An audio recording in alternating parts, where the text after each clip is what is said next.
And let's now talk about overall truth conditional semantics. We have already talked about various ways how we could develop arguments to reach sentence meanings or to reach conditions under which sentence meanings can be measured or understood with the help of traditional logic. But one question which needs to be readdressed here is that what do we mean by the meaning here? What is that sentence mean? Under formal semantics or truth conditional semantics, when we say what are the sentence meanings, what do we mean by the sentence meanings? Somebody would say that it is the truth value of the sentence which is its meaning. So people usually argue that knowing the meanings of a sentence is actually knowing its truth value. Sentences are either true or false, but is relative to the world. In a certain real world, we could assume their truth or falsity. We cannot create imaginary situations in order to make them right or wrong or true or false. We have to make conditions under certain realistic conditions which are acceptable to our own common sense and to the people around us.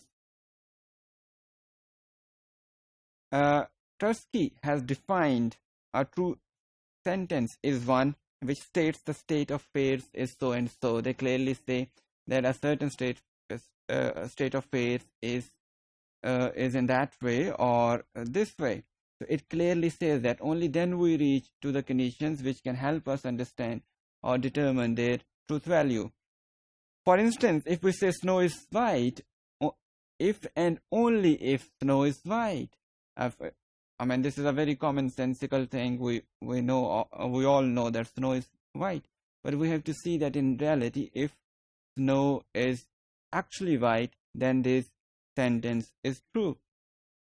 In fact, Tarski proposed this as a basis of a theory of truth, but we can see that this could be applied on a certain theory of meaning also under this truth conditional semantics.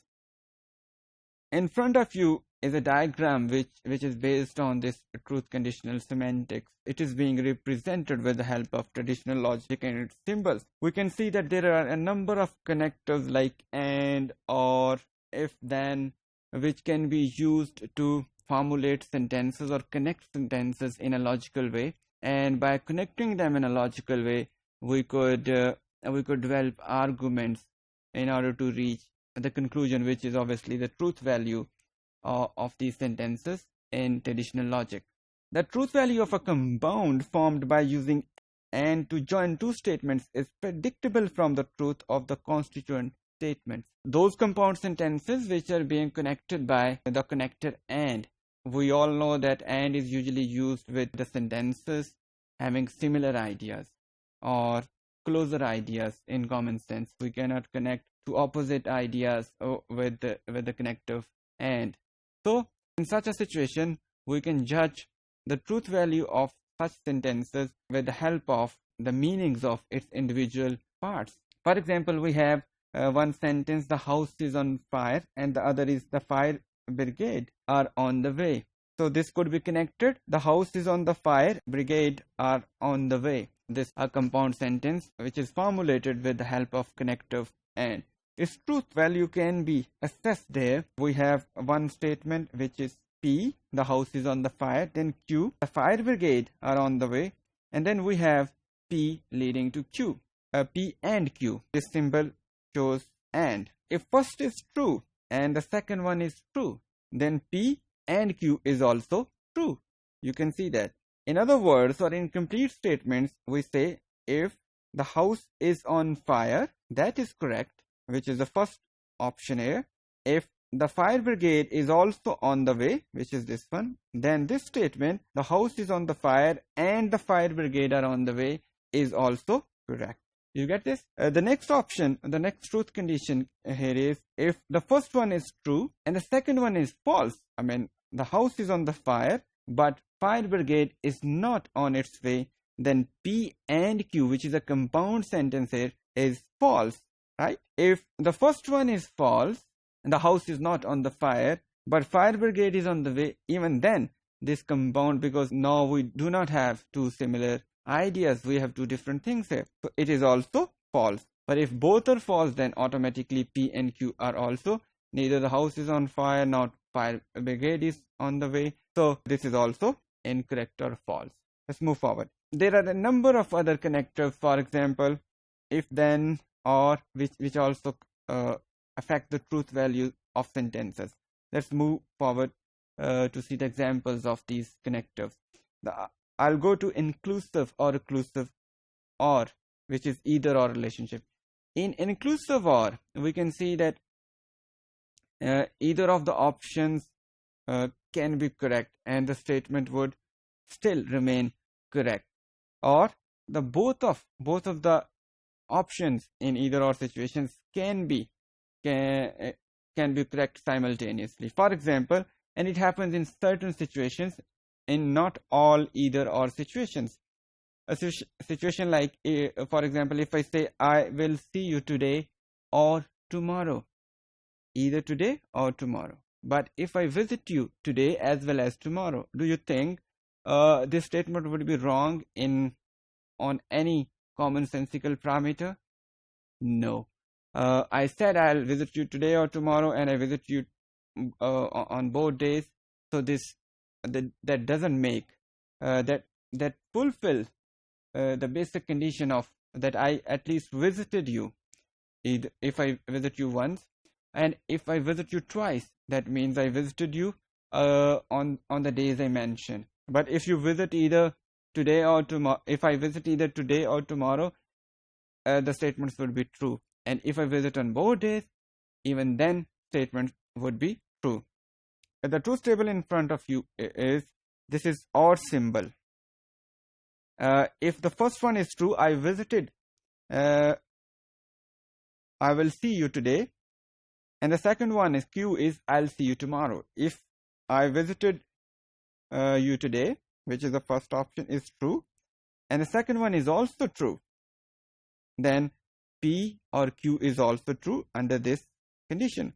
But if the first one is true, I will see you today, and the second one is false, I didn't see you tomorrow, or I will not see you tomorrow, even then this is true, because one condition is met here in this or option. This is again true.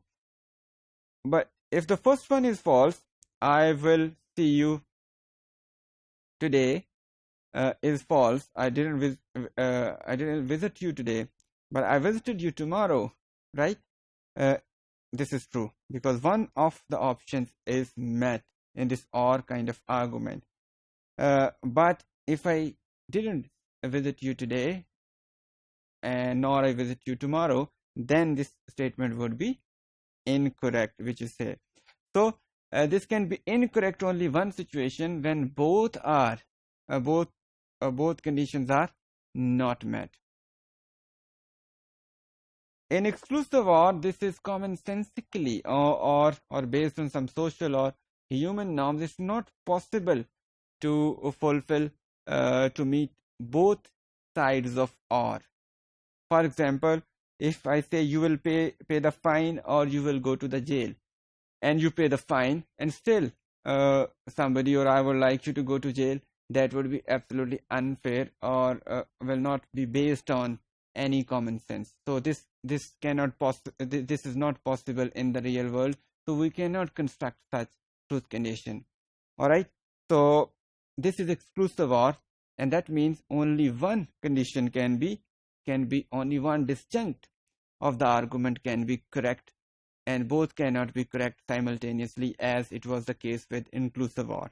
And we represent exclusive or with this symbol. We have a V and E, small e in subscript. You can see here we have two arguments here.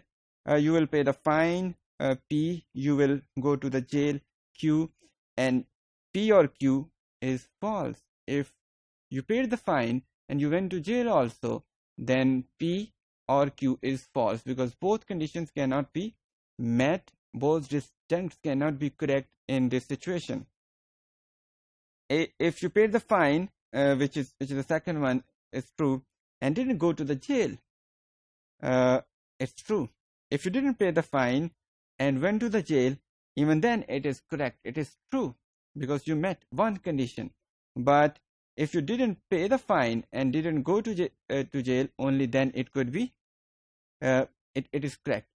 In exclusive OR, if you meet both, if both disjuncts are correct or both are false, only in such situations exclusive OR compound sentence would be incorrect. Otherwise, it would remain true.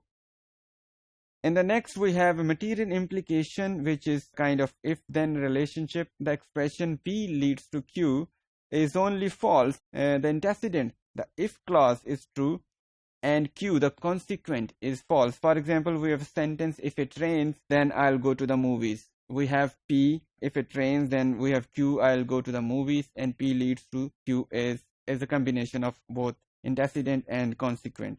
If it rains, you see in the grammatic presentation here that if it rains is here, yes, and you went to movies, I'll go to the movies is met, then P leads to Q is true. But if it rained and you didn't go to the movies, then this is P leads to Q is false, because you said, promise you'll go to the movies, and you didn't. It rained, the condition is met, antecedent happened is met, but consequent didn't, so it is not true. But we say if it rains, yeah, rains is false, that means there was no rain and you still go to the movies, then it would remain true, because if the first antecedent is not met, whatever consequence happens, that is of no concern, right? In such a material implication relationship, it is necessary that the first condition, if clause, is met. If clause is not met, is not fulfilled, then consequent could be anything that would not affect the truth condition of such compound sentences. You can have a deep look at all these conditions in your books, and we can conclude that reaching to the truth based on the traditional logic, the meaning of sentences may be derived from here, but it's a highly sophisticated and technical knowledge, and it looks a lot of understanding of the traditional logic, which is not an easy task for the general students. So in order to understand such logical representations in a better way, you need to read and practice them more and more.